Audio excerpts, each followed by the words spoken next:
Hai semuanya, Nicholas II adalah putra tertua dari Alexander III, sang kaisar Rusia. Dia itu ditunjuk oleh ayahnya untuk menggantikannya setelah dia turun tahta. Sayangnya nih, Alexander tidak terlalu mengajarkan kepada Nicholas II cara memerintah Rusia di tengah kekacauan politik. Nicholas II dinobatkan sebagai kaisar Rusia di tahun 1894. Di saat itu dia langsung merasa bingung dan berkata, apa yang akan terjadi padaku dan pada Rusia. Selain itu, dia juga meminta seorang advisor atau penasehat sambil berkata kepadanya, kalau dia tidak siap untuk menjadi seorang kaisar dan dia memang tidak mau menjadi seorang kaisar. Pada tanggal 14 Mei 1896, Nicholas II dinobatkan secara resmi sebagai Kaisar Rusia. Hal tersebut dilakukan di Katedral Uspensky. Sedangkan perayaannya ini dilakukan di tanggal 18 Mei 1896. Terdapat banyak makanan, minuman, dan oleh-oleh untuk para undangan.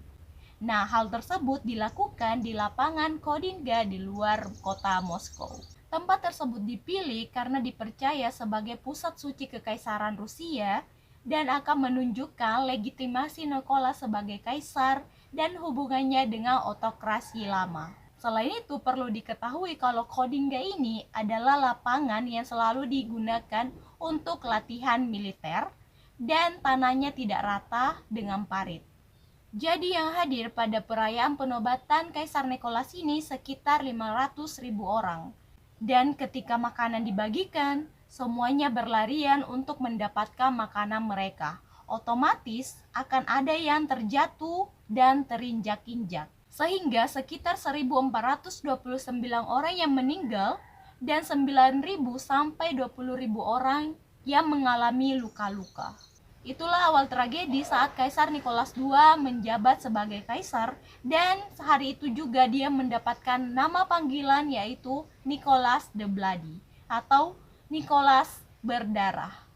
Hal yang sangat ceroboh yang dilakukan oleh Kaisar Rusia saat itu. Selama masa pemerintahannya, ternyata banyak rakyat Rusia saat itu yang tidak menyukai cara pemerintahan si Kaisar Nicholas. Dan pada tahun 1905 itu terjadi pembantaian terhadap 100 pengunjuk rasa yang tak bersenjata pada pertemuan damai.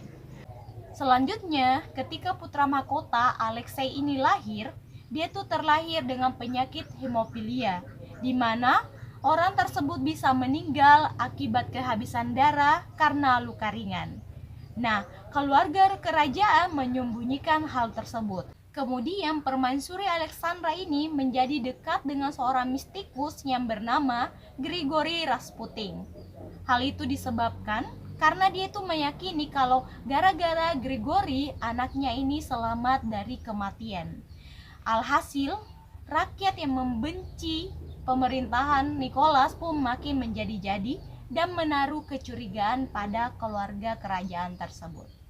Terlepas dari masalah-masalah yang dihadapi oleh keluarga kerajaan tersebut, Rusia pun terseret dalam Perang Dunia Pertama pada tahun 1914.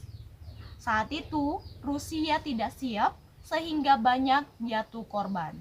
Lebih dari 1,8 juta orang dari pihak prajurit dan 1,5 juta dari keluarga sipil. Dan pastinya kalian tahu, dengan korban yang begitu banyak, siapa yang disalahkan?